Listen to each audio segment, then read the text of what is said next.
This is delicious. I'm so glad you like it. I was a little worried at first. Were you? Why is that? Well, when we were making the menu, you seemed to hesitate when I suggested it. I'll admit, this is my first time eating lobster bisque. But you said it was your favorite and I couldn't deny you the opportunity to have it. I'm glad I didn't. You know, if I had known it was for him, I would have laced it with salt. Larry's online dating. I mean, he just doesn't seem the type. With his big, jolly, I'm so happy to meet you smile. I mean, just doesn't do it justice. He does have a nice smile. Sounds like you miss it. No, I do not. It's okay to still miss him, you know? I still think about Mark. Mark initiated your divorce. I initiated mine. Which means I wanted his sorry cheating ass gone. But he's the father of my children, so I did my best not to hate him. Still, the thought of him just makes my stomach churn. So no, I absolutely do not still love him. I mean, look at her. She's got to be at least 10 years his junior. We don't judge, we just help. You know, I did everything for that man. I cooked, cleaned, looked after the kids. I was really good in bed. The only thing I didn't do was turn back the clock. So he did it for me, for women. You know, men sometimes are stuck on stupid. Sometimes they get it right, sometimes they just wait until it's too late until they die. Sometimes it's not their fault. You all know better than anyone how much I regret cheating on Mark. It was stupid. As hard as I tried, he wouldn't forgive me, which is why I was so persistent in you forgiving Larry and calling off the divorce. You know, you had one indiscretion, and that was as a result of dozens by Mark. Same thing with Larry.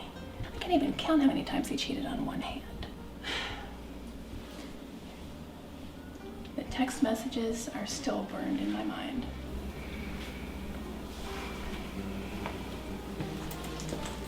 Which is why hacking him was a very bad idea.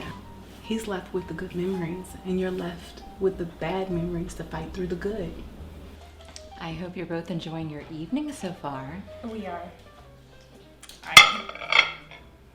Yes, everything is so nice. The music is wonderful. The service is... What was your name again? Sharon. That's right, Sharon. Thank you, Sharon. Kevin especially liked the lobster bisque. He said that it reminded him of a recipe that he used to eat all the time. Oh, did he? Well, I'm sure that the same love and perfection that went into that dish that you used to enjoy is the same love and perfection that went into this one. I'm not sure you appreciated it before, but I sure hope you appreciate it now. Larry.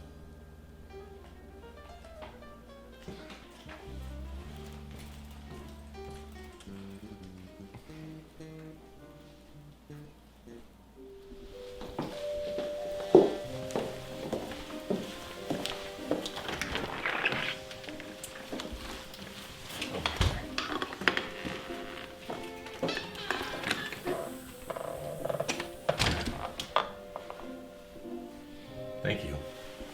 For what? I'm not blowing it for me. Don't thank me. If it had been just me, I probably would have. But I have a business and partners to think about, so I can't do stuff like that now. Besides, she seems nice. Young like the others, but nice. So, how long are you gonna deceive her, Kevin? The bitch factor Larry. it hasn't reared its head yet. There's other women and other dates. I'll tell the one when she's right. Don't you worry. Yours isn't the only dating site I use. Used to use.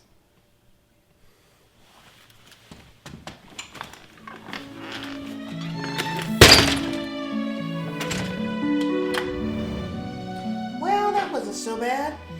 No, it wasn't. I guess even jerks deserve a second chance at romance.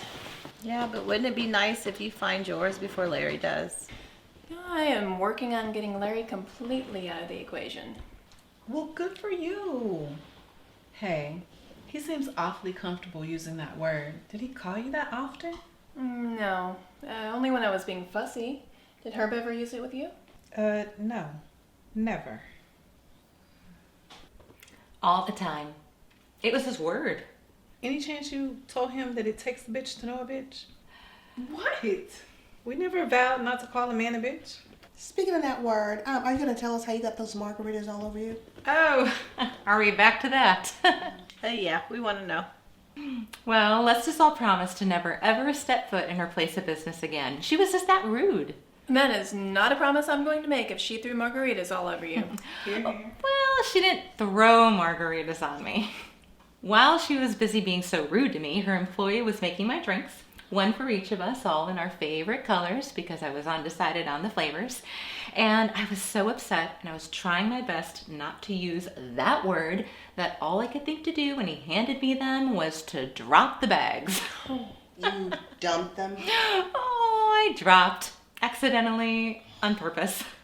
You should have heard her yelp, "You break it, you buy it," she said. She was clearly delusional if she thought that I was going to give her my business. That doesn't explain how so much ended up on you. Oh, when I turned to leave, I tripped and fell and the mess I made. Oh, I was so embarrassed. But I didn't let her see that, though. I just held my head high and walked straight out and never looked back. This reminds me of when we were in high school. And we used to go to each other's houses and just laugh. Oh my God, at everything, whether or not it was funny. But somehow everything ended up a joke. Except when something upset one of us. Like the time one of us was called that word. It was destiny, I think. Yeah, I remember it was Craig Butler in high school. In front of the whole cafeteria, he told everybody he was breaking up with me because I was such a... Yeah. Had all the girls laughing at me. I remember that. You didn't let him or anybody else see you cry. You're right. I sit right on that table so I can get up higher than them, and I let everybody know I was breaking up with him because he had funky ass dog breath. I mean, it used to make my hair just roll up. It was so hot. Like it had perm rods in it. Straighten my hair out like I had a whole flat iron and relaxer. I mean, just straighten it all out. That was your first comedy show. You're right, it was. And that's when we vowed never to use that word. And we never have, and we never will. Or we never will again.